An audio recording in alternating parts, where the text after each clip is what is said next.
because obviously AI has incredible potential to educate and, and kind of bring us to a new frontier how we learn. But my concern is really the replacement of human teachers in general. I think it's a very slippery slope.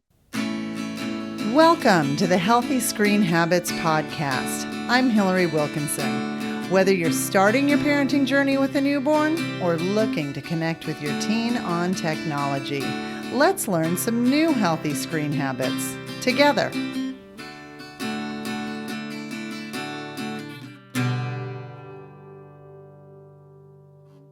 So often when we hear about cybersecurity, we put our thinking in defense mode, how to protect and safeguard our identities or information. And none of these things is anything that I associate with the term mindfulness, which is why when I heard about my guest today, I really wanted to know more. With over 25 years of cybersecurity experience, including 22 years in the US Navy, he developed cybersecurity algorithms for Los Alamos and the Pentagon. Using all of this knowledge, he founded the cybersecurity firm Merrick Security Systems. And the way I understand it, had a moment of clarity while on stage giving a TED talk that changed the way he thought about digital citizenship. I'm going to let him tell that story. But welcome to Healthy Screen Habits, Michael Davis. Thank you, Hillary. It's an honor to be here. I really appreciate the access to your world and your audience, and I'm a fan, of course, and I'm so happy to be here. So thank you. Thank you. So Yeah, I really I kind of want you to break this down for us. yeah, Okay. no worries. The one I saw, you were on the TEDx Yeah, Albuquerque stage giving a yes, talk on cyber happiness and digital citizenship. yes. And what happened? Oh my gosh. Do you have another hour for this podcast? So there was a moment of clarity that I experienced. And this was after, as you have expressed, my 22 years in the Navy. I worked in corporate Boeing and Los Alamos, and I had a whole lot of work that was, on my resume, so to speak, around cybersecurity. But in this moment around, and I have been obviously asked and very, the humility and the gratitude to be on a TEDx stage is there are no words. So it was For a sure. beautiful expression to be asked. And then of course the rehearsing and all the things. So it wasn't just like an overnight success in that regard. But after everything was sort of in place and we're in backstage and I'm up next, of course, there were like 14 speakers. And I remember midway through the talk, I had this almost out of body experience. Now, this is like an 8 minute talk. So I'm not talking like, 20 minutes, but around a 4 minute mark or so, there was a moment where I looked in the audience and I could not see the audience. I couldn't see who I was speaking to. And I felt alone for like a split second. And then I realized, oh no, Mike, you're just speaking to the wrong audience. It became that clear to me. It didn't mean that the parents and the teachers and the adults in the audience didn't count, but the real audience were kids. And this mindfulness as a service, this cyber happiness talk, out of that weird moment, I finished the talk obviously, but I left the stage and immediately went back to my drawing board in my head and said, I need to take what I just said for about 8 minutes or so and develop a curriculum that speaks to kids in this space who are learning about technology.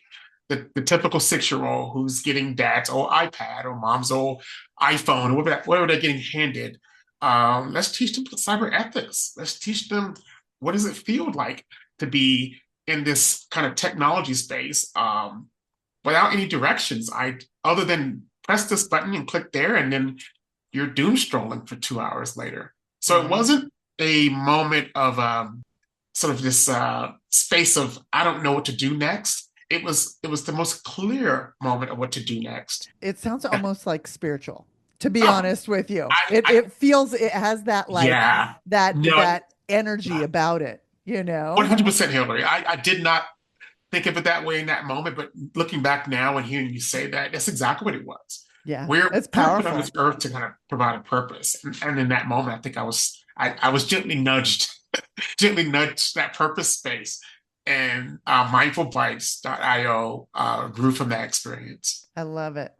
Yeah. Okay, so now you've created mindfulbites.io Yes, by kind of integrating, as I understand it, and I mean, feel free to yeah, correct me, for but sure. cybersecurity education with mindfulness practices.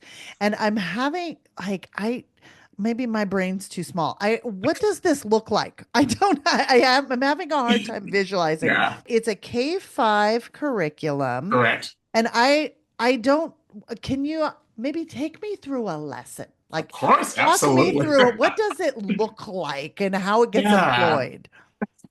So the sort of thesis question that we ask kids, and this was the question I asked myself, even on stage, is what is the space in between me and the device? And this interesting question around what is the space in between me and the device opens up a different kind of response, meaning like, am I scrolling? Is it me that's scrolling, or is it my anxiety that's scrolling? Is it Mm, me that wants to go and learn how to bake a cake on YouTube, and now I'm looking at dog videos for 3 hours? Like, what part of that is me? And I think that sort of inquiry that we're asking young kids who, in this case, K through 5, a lot of these kids are not even on social media or not even on devices. But we're asking the question of like, what do you notice how you feel? It sounds very therapeutic, but it really is asking the kind of user, which is what we are as digital users, what is the space in between me and the device? How do I determine if that's me that's struggling, or me that's scrolling, or me that's happy? Like, what does that emotion look like? And so most of the lessons that kids are getting earlier on around technology is focused on this hacking and getting into like systems and all the things. And those things are valid too. But we need to also think about the human part of that too. Like, mhm. who am I right now? The reason I started this company wasn't because I was bored. I felt compelled because I didn't know who I was in the technology space. But all that those years of experience, I didn't know who I was. I was just using Instagram like everyone else. I was alarm clock in the morning to Instagram, and I would be in my bed an hour later on looking at videos at the morning. But these kids that have no idea what they're getting themselves into, they're just handed a device. And most parents and most people within the school system don't have the bandwidth or the energy to do this sort of deep dive. So this curriculum was built as a pain point for that level of work that needs to be discussed more often with kids earlier. Mhm. Um, Many of these programs that open up psychology of technology don't talk about that space in between because they're just not as a space. I think the investment isn't there yet. The investment is in the adolescent space and maybe the teenager space because we're seeing a lot more statistics there around suicidal ideations and cyberbullying and online things like that. But how do we get to the before picture, the sub thought, the thought before the thought? Okay. Okay. I guess I'm unclear, like how how do you approach that with Exactly. I'm in classrooms all the time. Okay. Right. I mean, I'm a teacher. Yeah. I substitute teach currently, but I've had my own classrooms. I understand this wanting to explore what's the driver behind you being online. Right. I understand all of that. Right. But how do you build that foundation? So right now we're a pilot, obviously, because we were like 2 years into this curriculum. There's no technology. We don't introduce technology to kids. This is a technology-less curriculum. So I come in for about a Mm, week, for about an hour or so with these schools. Right now we have 3 schools in our pilot program. And we talk with kids. We actually have these exercises. For example, we talk about social media by using the telephone game. The telephone game, we all know that game where the one kid whispers a thing and it goes around the room. And by the time it gets to the 18th or 19th kid, 9 out of 10 times the thing has changed. But right. we use that as an example to describe the noise of social media, the noise of texting, the noise of interacting with someone else online. And when we have kids in this particular scenario, whisper the thing that needs to be said, but every other kid is loud and distracting and yelling and jumping around. I'm also playing a role in that space as well. And so by the time it gets to the end, naturally it's distorted. But that's one lesson plan that we talk about in terms of how do we access better relationships with online. Well, let's just go to the person directly versus trying to sift through the noise of the internet. Why not go to the person directly? And that's just one lesson when we teach Yeah. kids. Like, there's a problem with someone's post. Someone posts something about I had apples. And you don't like that. Maybe go to the person directly because you can avoid all that noise. It can be a direct communication space. So it doesn't necessarily deter kids from using this technology or makes them feel anxious. It just gives them Mhm. awareness of how much power they have to be more clear, more concise, and have agency over their language in that space. And that's just one Yeah. example of how we use telephone game to do that. Thank you for that example. I do better in concrete so I know. like I said, I'm an elementary educator, so I like, oh, telephone game. I know what that looks like. Yeah, In this space of digital wellness, we kind of often get into this debate of digital citizenship versus right, digital literacy. And it right. seems like mindfulbites.io is, am I correct in understanding it's more of a digital citizenship It's chapter more of or? it does lean towards that. I want to be clear. It's not entirely citizenship as it is more about stewardship. Like, how do I have stewardship over my own body Uh-huh. versus coming in and knowing a thing or two about technology? How do Okay. I know my body more? The spidey senses, I that think gut that's instinct. so That's the principle behind it. important, Thank you. right? It's so Yeah, important because that's, right. when we talk about relationships, it's so hard to remember our biggest relationship is with ourself. And that's Absolutely. where tech is fracturing so Yes. many parts. So teaching that just the mind body awareness, Right. I get it, Michael. That's it. It And I took me a what minute, gets but I got it that's okay. finally. Believe me, we're still evolving the language, still evolving this concept, and it's still to this day, 2 years later, I'm still figuring out. Oh, that is. Let me tweak this. This doesn't make sense. Oh, yeah, Ideally, that's just a lifelong learner kind of mindset, for anyway, too. sure. But ideally, no, that's what we're asking kids is just to identify what's in your body. Do you have feelings in your stomach before you get onto whatever? We Well, also teach.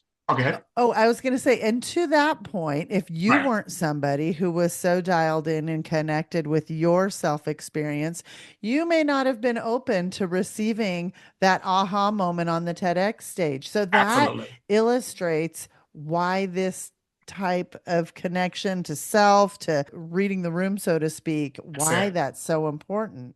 It is. Yeah. It's. There's so much coming at us at any given point in time, and it asks a real strong question to slow down and breathe. What Hmm. if I just breathe before I log on? What Yeah. if I just actually step back and maybe take a walk around the office or around my whatever I am before I check this email?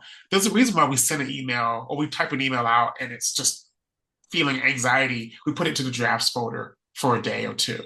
Let me get out of that anxiety feeling because in that space between me and the email is anxiety. I Yeah. don't call it that, but it's what it is. But Hmm. if I didn't pause enough or just sit down in my body to assess that, I would just send an email out and I would have a lot more chaos on the back end of that. Yeah. And so, we're seeing in our curriculum that kids are more open to just sitting down and asking, how am I feeling about this Hmm. before I Okay. do it?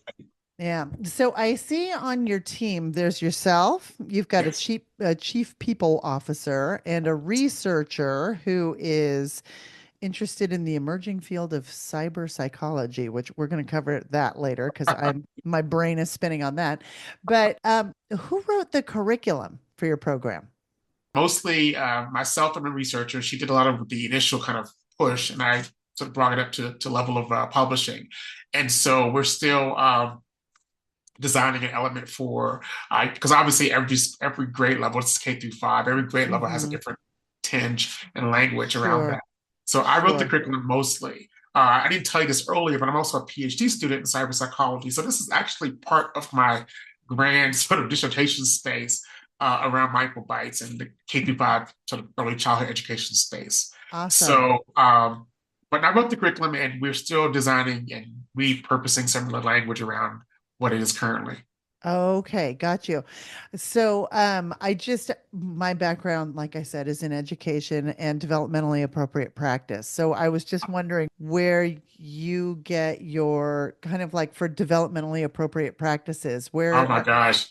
I have a lot of friends who are teachers, a lot of friends who are administrators, who I've just thrown this to them, and oh, and they've given me lots of feedback. So in full disclosure, I'm not a teacher. I've never been in the classroom, so to speak, as more as teachers have certified me like that. I'm kind of like the crazy uncle Patch Adams, the cybersecurity guy, comes in and talks about these type of emotional, social emotional triggers. But I'm really fortunate to have worked with Project Zero at Harvard on some of this work, and a lot of researchers in this space that are smarter than me and have a lot more weight on the table have helped me design some of the language around the curriculum as well.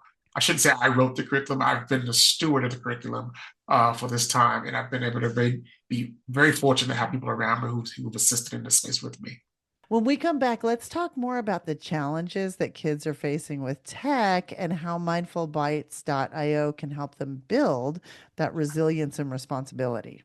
Diving into the world of smartphones can be a wild ride for kids and parents alike. Whether your child is getting their first smartphone or has had one for a while, chances are they're still figuring out the do's and don'ts of using a smartphone wisely. Our book is here to help. Healthy Screen Habits for Tweens and Teens, a training workbook to help you use your phone wisely, is the tool your child needs to navigate life in the digital world. From tackling poor phone etiquette to addressing social media anxieties and online safety concerns, we have your child covered. Written especially for adolescents, we've put together all the information, tips, hacks, and rules to ensure that your child's phone is a useful tool that they control, not the other way around. We explain the whys behind the rules of phone use. We show your child the possible traps and dangers to watch out for, how to prevent them, and how to fix them if your child has made a mistake. We give your child the 5 core healthy screen habits to use daily, protecting them from some of the worst mistakes tweens and teens make while using their phones. This workbook will teach your child how to use their phone as a tool to help them do great things in their one amazing life, and it will make your life so much easier at the same time. Packed with colorful graphics and easy to read content, this resource is a game changer for kids. Don't miss out. Buy your copy of Healthy Screen Habits for Tweens and Teens on Amazon.com today. I'm speaking with Michael Davis from mindfulbytes.io, an organization that empowers children to become responsible, resilient, and mindful digital citizens by integrating cybersecurity education with mindfulness practices. So these are all super important, wonderful things. What I'm wondering is what I mentioned before the break. Can you explain what the field of cyber psychology is? I've never Yeah. heard that term before. Yeah, no, it's something that's kind of nuanced. It's been around for a few years. I want to say like the last 10 years. It's been sort of thrown out into some a book here, a book there. But just for the record, cybersecurity in my years of working in this space has always been psychological. There's always been a hacker versus a fill in the blank psychological profile. There's always been how do I get into this access point using this person's wellness, if they're tired that day, if they're hungry that day, how do I get through that? Totally makes Social sense. engineering. So it's not nuanced in that way. Like we're just calling it cybersecurity, but it really is has been around for a long time in terms of cybersecurity best practices. But the term itself, cyberpsychology, essentially is a study of how technology influences both our emotions and our decision making while using devices, such as the internet or things like that. I mean, perfect example is doom scrolling. That's a real thing that we all suffer, Sure, even sure. professional people like me. There's a reason why that's happening. And there's also like, have you know, screen time, the kind of meltdown that we see kids are experiencing now, where I want more hour or else I'm going to Mhm. have a screaming match or I'm going to hurt myself. That level of anxiety shows up in there. That's a sort of a cyber psychological space. Anxious checking notifications. I mean, no one likes to get the text that says, "Can we talk?" and no context. You're just like, "Oh, what did I do?" So you're automatically in this trigger space. So cyber psychology is no different than food psychology or financial psychology around money. We have yet to really expand and contrast this language around devices and companies that put out products. Because if you didn't notice, the opposite side of cyber psychology is used to attract you from big companies. And so there's a reason why colors are used on your screen. If you ever, another example, if you ever take your phone and just grayscale your phone out, see how you respond to that in a day. Yeah, yeah. See how many times you check your phone, see how many times you look at your phone. Chances are you won't check as much. because those vibrant colors are not going to pop up at you asking to be pressed. So these are sort of examples. I remember when I was sort of looking at this as an education space. I was a system engineering PhD program before, so I switched over into this program because I felt it was more compelling. But I remember looking at my phone one day, and I was looking at something online. I was just kind of scrolling through whatever, and I looked up at the sky. I looked up around me, and the thing that was in front of me, which was real world, like wherever I was that day, was blurry. I looked down at my phone, it was clear. And I was like, wow, Wow. that's what this work entails. Is like the thing that's in my phone was at this moment was more interesting than what was happening up in real life. And Uh-huh. so I realized in that moment, this work is important, not just for me, but for kids and parents and educators. And one of the things that, like, as I visited your website and looked around, it really impressed me about your program was the Yes. focus on continued education for teachers and the Yeah. recognition of the importance of the student teacher connection, the Right. For relationship sure. there. Yeah. Um, so as we all know, AI is growing in leaps and bounds, like Yes. every day. And there are schools that are emerging that are going teacher free. And I'm talking specifically about the Alpha School in Texas that Yes. relies completely on AI for instruction. And adults at this school are called guides, and they're actually not. It goes beyond not being encouraged to instruct. They are not allowed to instruct, but they steer kids to search for answers and instruction online. And I have big thoughts about this, but I I bet you do. recognize my bias. Okay. I completely recognize my bias. So I thought, oh, you are exactly the person I want to talk to about this. As this expert on the merging between online life and mindfulness, like what do you think about Oof. replacing human teachers with AI? How does that Yeah. land for you? Oh my God, this is a juicy question, Hillary. Let me think about this question. I have mixed feelings about this because obviously AI has incredible potential to educate and, and kind of bring us to a new frontier how we learn. But my concern is really the replacement of human teachers in general. I think it's a very slippery slope. I don't want to lose. And part of our curriculum is focused on human-centric approach to cybersecurity. And so there needs to be, I think the risks are in many ways. Kids learn through relationships, they learn through empathy, they learn through social cues. And I see it in the classroom with me. There's a really deeper eye contact. I get to kind of be crazy, and I get to actually, be a human in front of these kids. And AI can't replicate that. I don't know if that's actually even a conversation we should be having right now. But the emotional intelligence and sort of the critical thinking can't be developed by an algorithm in this way alone. I think there's some factors that we can talk about around where that does play a role, but not alone. And I get that these teachers are called guides, but wow, I think this is a slippery slope because it can become an over reliance on the AI to do the thing that humans have been doing for centuries. And maybe there's some space around creativity and problem solving that an AI can help a student sort of overcome. But there needs to be a better relationship with the human involved versus kind of over extending into the AI technology space around kids development. Um, Yeah. Yeah. My concern leads back to, I mean, not to, I don't mean to hijack this, no, no, no, no. We're just my concern is around like empathy building. We already are correct. very aware that there's an empathy gap that has emerged over the Right. years.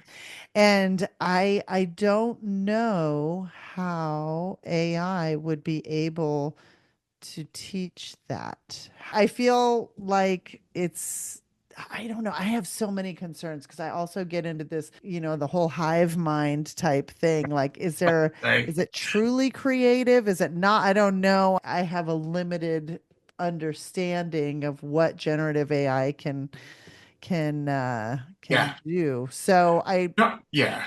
I think the thesis is really is are we placing AI as the pilot or the co-pilot?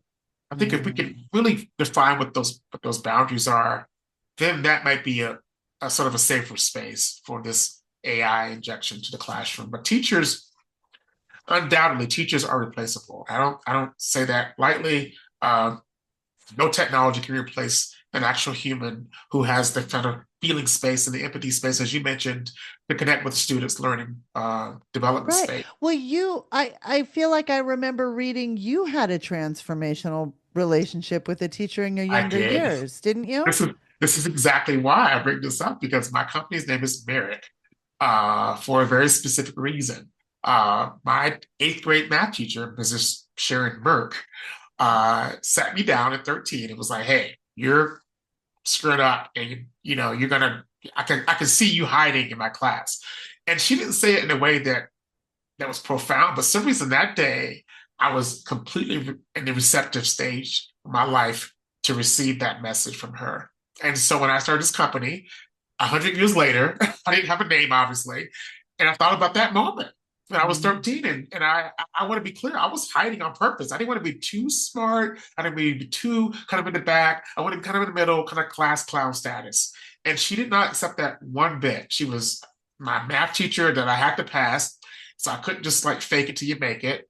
And so that moment became a defining moment for me at 13. So Merrick and Merck obviously became a very common name in the domain space. And Merrick, I just switched letters around, made it Merrick, and that became the story. So I have a vested interest in this education space and Sure. having a teacher. And I don't think an AI, could have done that at that moment. I don't think an AI laptop on a, AI program or whatever that looks like with me being sort of hanging out with guides all day. I don't think that would have happened that way. So Yeah. I, I love I that story. Thank you thank so you, much for sharing that story. thank you. I hope is she aware that that's how you got the name for your company? Is In she? 2018, I literally went back to when I started this company. I went back to that middle school website, and she was on there. So I sent her a note, a video note of this same story, and said, Oh "Hey, you my don't remember? gosh. You may not remember me, but." And she wrote me back. She says, "Actually, I do remember you," which is crazy because 50 years of teaching, and that was her last year teaching. She retired that same year. So Wow. it was a treat. Oh. It was a treat, yeah, to be a part of that journey with her. And obviously, she didn't know that story and she didn't know the impact. And honestly, had I not really opened up to this company's journey, I would have probably found that story in some other part of my life. But it opened up in that way for me. So we have to take a short break, but when we come back, I'm going to ask Michael Davis for his healthy screen habit. We love what we do, and we wouldn't be able to do it without the generous donations provided by our listeners and followers. We want to extend special thanks to the Doctors Petty for their unwavering support of the podcast and organization. If you'd like to make a difference and contribute to the education and empowerment of families building their healthiest screen habits, please go to healthyscreenhabits.org, find the Take Action tab, and scroll down and click the donate button. 100% of your donation will be used to spread awareness and bring families the tools they need to develop healthy screen habits. I'm speaking with Michael Davis, founder of mindfulbites.io, an organization that strives to help create a digitally responsible generation of children, recognizing that tech is a tool for empowerment, connection, and positive change.